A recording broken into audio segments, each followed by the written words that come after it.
नमस्कार भी सभी को। मैं सुरेंद्र सिंह आपका एकलव्य क्लासेस में हार्दिक स्वागत करता हूं। आपका 10 मिनट शो में दोस्तों एक बार फिर से स्वागत है। और मैं आपको बता दूं दोस्तों, ये क्लास अपनी आज लाइव नहीं हो पाएगी, इसलिए रिकॉर्ड करके डाल रहे हैं क्योंकि नेटवर्क का इश्यू है। अभी यहाँ पे जो नेटवर्क की समस्या आई है, इसलिए ये क्लास आज लाइव नहीं हो पाएगी। तो हम हैं इस क्लास को रिकॉर्ड करके डाल देंगे। ये 20-25 मिनट के बाद थोड़ी सी देरी पे मिलेगी। और किसी को कोई भी इश्यू रहता है तो आप कमेंट कर देना मेरे नीचे, बाद में इसका जवाब दे देंगे। ठीक है, तो आज का दोस्तों अपना जो टॉपिक रहेगा तो वो है दोस्तों वर्ल्ड बैम्बू डे, यानी विश्व बांस दिवस पे बेस्ड है आज का अपना टॉपिक। आज है दोस्तों 18 सितंबर। ठीक है, आज है दोस्तों क्या 18 सितंबर। और 18 सितंबर को दोस्तों क्या मनाया जाता है? वर्ल्ड बैम्बू डे यानी विश्व बांस दिवस के रूप में मनाया जाता है। ठीक है, तो जो इसकी जो पृष्ठभूमि रही है, यानी बांस के बारे में हम जानते हैं, तो किन किन चीज़ों पे हमें जैसे पॉइंट है वो नोट करने चाहिए, तो उसके बारे में जान लेते हैं दोस्तों। ठीक है, तो बांस का आपसे जिक्र किया जाता है तो सबसे पहले यही क्वेश्चन आता है कि बांस है वो किस कुल का पौधा है। ठीक है, यानी बांस है वो किस कुल का पौधा है, तो ये क्वेश्चन आपके एग्जाम के अंदर बार बार जैसे पूछा भी जाता है। यानी जैसे ह्यूमन का पूछा जाता है, जैसे होमो सैपियंस रहे हम। ठीक है, किसी भी जैसे जीव का भी पूछ सकता है, किन्हीं भी चीजों का पूछ सकता है। तो आपको जो कुल है वो याद रखने चाहिए साथ साथ में। ठीक है, तो इसका जैसे हम देखते हैं कि जैसे बांस है, बांस का क्या है भी, कुल का नाम क्या है, तो क्या है भी ग्रामिनी। ठीक है, जैसे गेहूं वगैरह होती है, तो ये सारे के सारे एक ही कुल के दोस्तों पौधे हैं। ठीक है, तो ये आपसे कुल के बारे में बात की जाती है, तो ये आपको याद रखना है, मोस्ट इंपोर्टेंट है कि ग्रामीणी कुल का ये क्या है, एक पौधा है। ठीक है, दूसरा इसमें क्या ध्यान में रखना है कि बांस का पौधा पृथ्वी पर एकमात्र ऐसा काष्ठीय पौधा है। किस प्रकार का है भी? काष्ठीय, यानी जिससे हमें क्या है, काठ की उत्पत्ति होती है, लकड़ी की उत्पत्ति होती है। यानी पृथ्वी पर एकमात्र ऐसा काष्ठीय पौधा है जिससे, या जो पौधा क्या है, सबसे तेजी से वृद्धि करता है अभी। ठीक है, अन्य जो पौधे हैं उनके मुकाबले में बांस का जो पौधा है वो बहुत ज्यादा तेजी से वृद्धि करने वाला पौधा है अभी। ठीक है, यानी इसकी जो कुछ प्रजातियां ना, वो क्या है कि जैसे 24 घंटे के अंदर, 24 घंटे में लगभग है ना, ये 120-121 सेंटीमीटर है ना हाइट गेन कर लेती है अभी। ठीक है, 24 घंटे के अंदर अंदर। ठीक है, लगभग 120-121 सेंटीमीटर जो हाइट है वो गेन कर लेती है। और इस प्रकार का यह एक पौधा है। ठीक है, और इसके बारे में जैसे हम देखते हैं कि जैसे बम्बू है, तो बम्बू का जैसे प्रयोग है वो कहाँ कहाँ पे होता है, तो इसके प्रयोग है भी बहुत ज्यादा प्रयोग है इसके।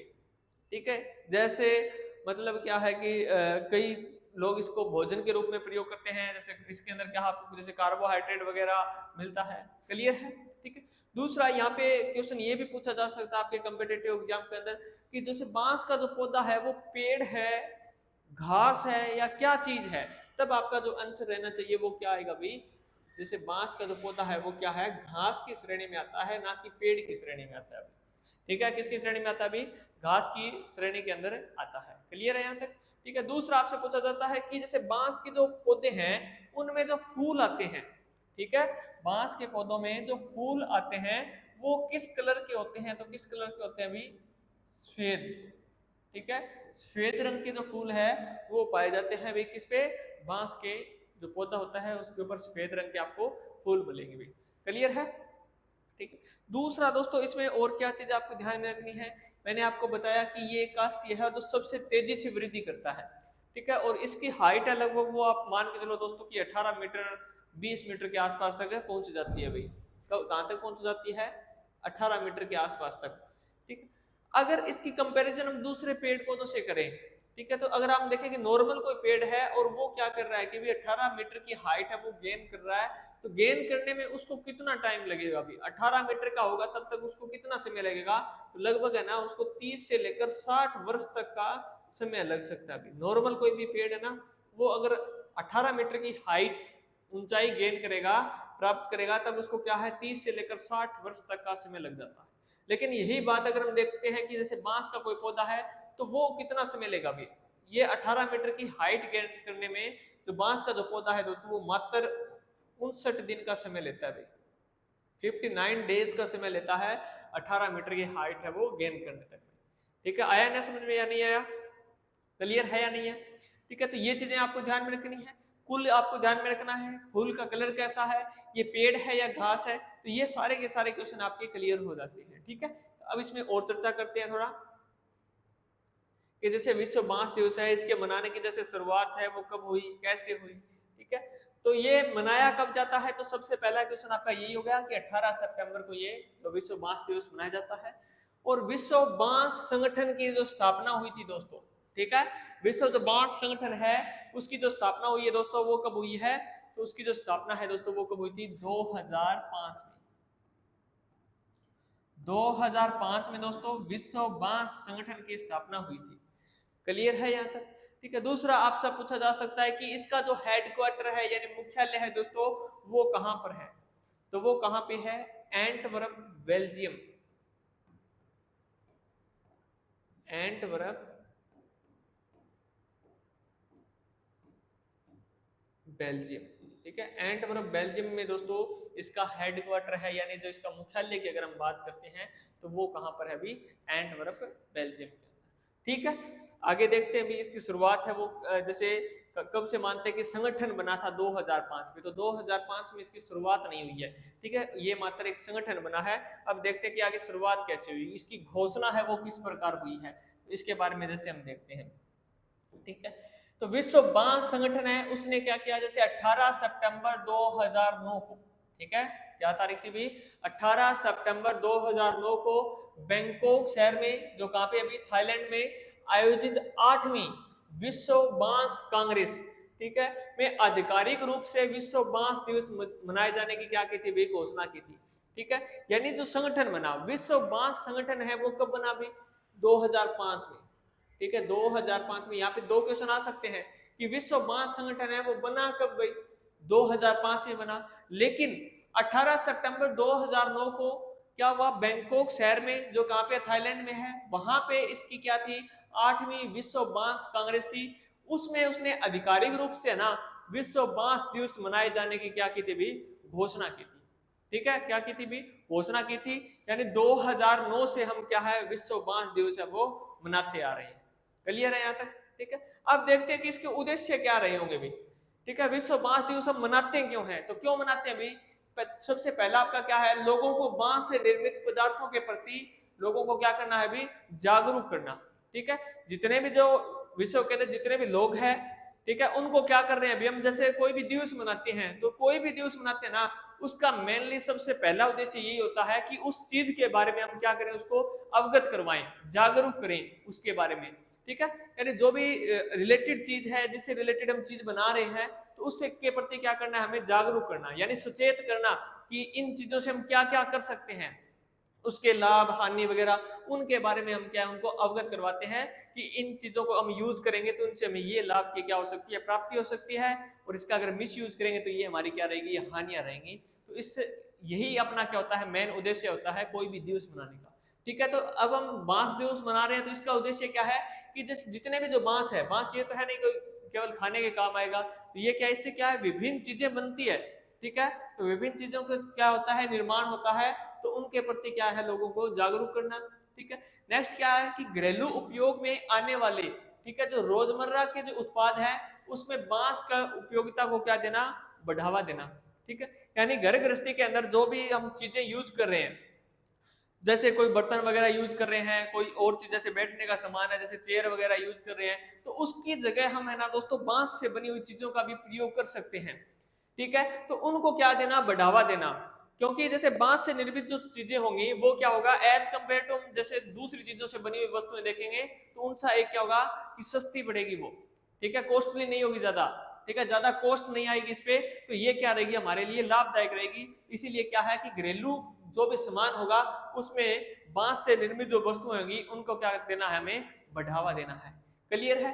ठीक है, और इसमें क्या देख सकते हैं, जैसे मैंने पहले भी बताया कि इसके अंदर क्या पाया जाता है, कार्बोहाइड्रेट पाया जाता है, तो इसको क्या कर सकते हैं, हमें भोजन के रूप में भी क्या कर सकते हैं, प्रयोग कर सकते हैं।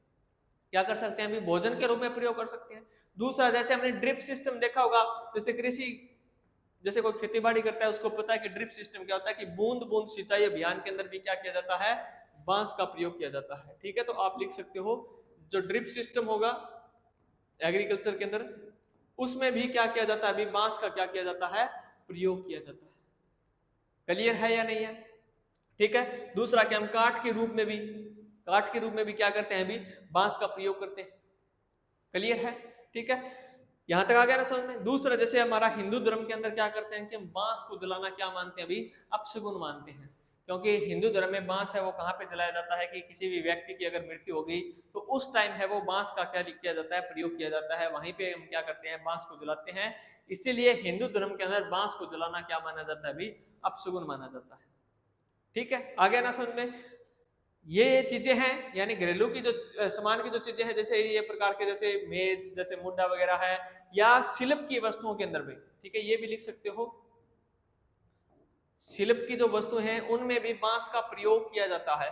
आज के टाइम में आप देखते हो कि हम क्या करते हैं, जैसे नया मकान हमने खरीद लिया, ठीक है, या कहीं पे जैसे रेंट पे हमने मकान ले लिया, तो ज्यादातर जो डेकोरेशन की जो चीजें बनी होती है आज के टाइम में वो भी किससे बनी होती है, अभी बांस से बनी हुई होती है। ठीक है, तो हम क्या कहते हैं, शिल्प के सामान के अंदर भी क्या है, बांस का बहुत ज्यादा प्रयोग करते हैं, और इसी चीज को बढ़ावा देने के लिए हम विश्व बांस दिवस मनाते हैं। क्लियर है यहाँ तक? ठीक है, और देखो इसमें इसके जो प्रमुख बिंदु है भी वो उन पे नजर डालते हैं हम, कि विश्व की कुल बांस आपूर्ति में भारत का योगदान कितना है भाई, तो कितना है, 4%। ठीक है, यानी टोटल विश्व के अंदर जितना बांस उत्पादन हो रहा है उसमें से 4% जो बांस का उत्पादन है वो कौन सा देश कर रहा है, अभी अपना भारत देश कर रहा है। ठीक है, और देश का कुल बांस धारित जो क्षेत्र है, यानी कितने क्षेत्र पे बांस हो रहा है, तो कितने भी 15 मिलियन हेक्टेयर जो क्षेत्र है वहां पर क्या हो रहा है दोस्तों, बांस की जो खेती है वो की जा रही है। ठीक है, और बांस की खेती करने के पीछे उद्देश्य ये है कि इसमें लागत है वो कम रहती है। ठीक है, जैसे हम दूसरी फसलों को बोते हैं तो वहां पे क्या होगा कि बहुत प्रकार की जो बीमारियां हैं वो उसके अंदर आ जाती है, और उसके कारण क्या है, जैसे पेस्टिसाइड वगैरह है, यानी कीटनाशक का जब हम प्रयोग करते हैं तो वो फसल क्या होती जाती है, अभी अपनी महंगी होती जाती है, और अपनी जो बचत है वो क्या हो जाती है, उसमें कम हो जाती है अभी। ठीक है, यानी उसमें खर्चा ज्यादा आ जाएगा तो बचत ऑटोमेटिक कम होगी। लेकिन बांस की ऐसी खेती है भी, उस पे क्या है कि इस प्रकार का कोई भी जैसे कीटाणु वगैरह है वो ज्यादा नहीं होते भाई। ठीक है, तो ये सेफली है। दूसरा, वर्षा वगैरह पे भी इतना डिपेंड नहीं करता है ये, कि वर्षा अगर ज्यादा हो गई कम हो गई तो कोई खास इसमें फर्क नहीं पड़ता है। तो इसीलिए क्या है, जो बांस की जो खेती है वो क्या हो जाती है, करना आसान हो जाती है, बचत है वो ज्यादा आ जाती है। ठीक है, इसीलिए 15 मिलियन हेक्टेयर जो क्षेत्र है भारत का उस पे बांस की जो खेती है वो की जाती है। ठीक है, नेक्स्ट आपका है कि भारत वन स्थिति रिपोर्ट, यानी जो 2019 में वन रिपोर्ट आई थी उसके अनुसार क्या हो गया भाई, जो बांस धारित जो क्षेत्र था उसमें क्या हो गया कि ह्रास हुआ, यानी कमी आई है। यानी कितने एरिया में कमी आई है भी, 1.06 मिलियन हेक्टेयर जो क्षेत्र है उसका क्या हो गया, ह्रास हो गया है, यानी इतने क्षेत्र पे कमी आई है। ठीक है, यानी जैसे टोटल अपना क्या था 15 मिलियन था, उसमें से ये चीज क्या हो गई है, अभी माइनस हो गई अभी। ठीक है, यानी इतना क्षेत्र है वो इस बार कम बोया गया था अभी।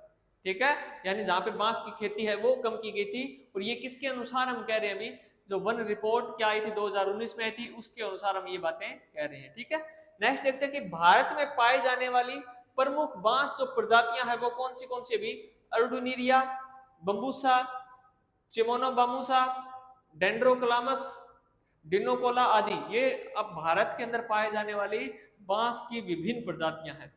ठीक है, नेक्स्ट आपका कि देश के बांस संसाधनों का 50% हिस्सा है। ठीक है, यानी जो बांस की जो खेती है उसका 50% जो भाग है वो कौन से राज्य अभी उत्पन्न कर रहे हैं, उत्तर पूर्वी राज्य और पश्चिम बंगाल। ठीक है, वहां पर दोस्तों बांस की जो खेती है, यानी टोटल जो अपनी खेती हो रही है बांस की उसका 50% हिस्सा है वो हम यहीं से प्राप्त कर रहे हैं भाई। ठीक है, और कौन से है, जैसे अंडमान निकोबार द्वीप समूह है, छत्तीसगढ़, मध्य प्रदेश और पश्चिमी घाट देश के अन्य बांस के क्या है समृद्ध क्षेत्र है, जहां से क्या है बांस की अच्छी खासी जो पैदा है वो होती है अभी। ठीक है, और ज्यादा पैदा आपको पता है कि उत्तरी पूर्वी जो राज्य आपके, वो राज्य क्या है बांस की जो खेती है वहां पे बहुत ज्यादा मात्रा में की जाती है, यानी वहां पे अच्छी खेती है बांस की वो होती है अभी। ठीक है, और बाकी जो आपके बच गए अंडमान निकोबार द्वीप समूह है, छत्तीसगढ़ है, मध्य प्रदेश है, ठीक है, और जैसे पश्चिमी घाट के जितने भी देश जो सॉरी राज्य है वहां पे क्या है कि जैसे बांस की जो खेती है वो अच्छे प्रकार से होती है अभी। ठीक है। और नेक्स्ट जो सबसे इंपॉर्टेंट जो क्वेश्चन बार बार एग्जाम के अंदर पूछा जा सकता है कि कोई भी डे होगा उसकी थीम है वो आपको याद रखनी चाहिए भी। ठीक है, तो इस बार का जो आपके जो थीम है वो क्या है भी, कांग्रेस 2024 में क्या थीम रखी गई है कि next generation bamboo solution innovation and design. ठीक है, ये यहां से लेकर ये वाली यहां तक क्या है कि 2024 में जो विश्व बांस दिवस जो मनाया गया है उसकी थीम है भी ये। ठीक है, तो ये आप याद कर लेना। रेलवे वगैरह की अगर आप तैयारी कर रहे हो तो उसके पॉइंट ऑफ व्यू से ये काफी इंपॉर्टेंट है भाई। ठीक है, तो ये बार बार एग्जाम के अंदर इसी प्रकार के जैसे क्वेश्चन है वो पूछे जाते हैं, तो ये चीज आप खासकर नोट कर लेना भाई। ठीक है, तो दोस्तों आपको ये क्लास है वो रिकॉर्ड मिलेगी, हम लाइव नहीं कर पाए क्योंकि नेटवर्क का इश्यू है, तो इस क्लास में देरी हो गई अभी, इसके लिए सॉरी भाई। ठीक है, तो इसी प्रकार के हम एक और नए टॉपिक के साथ मिलेंगे आपसे जल्द ही, तब तक के लिए जय हिंद जय भारत।